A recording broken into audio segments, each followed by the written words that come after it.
Hellow kæri Veljari, eiti Jógvan Høvdanum og Valevni til Lista A. Og sjálvt det eiti Listi A fyri Kunoy, så fari arbeiða júst líka nøgv fyri báðar bygdirnar, Haraldsund og Kunoy, som jo hoyra til som kommunu.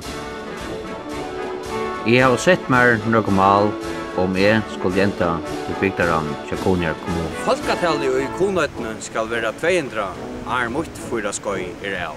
Kunoytene skal atra heimskartet og være større og sterskere enn nækrande av.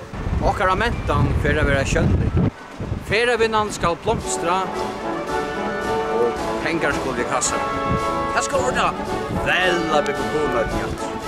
Gong du inn for åpenløyka, samansjånk av bygden.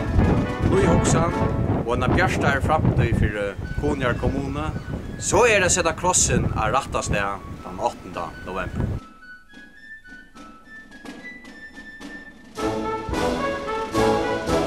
Vi vil det samme. Vel også nok. Vel Jógvan Høvdanum. Jeg lover at du kommer ikke at engra.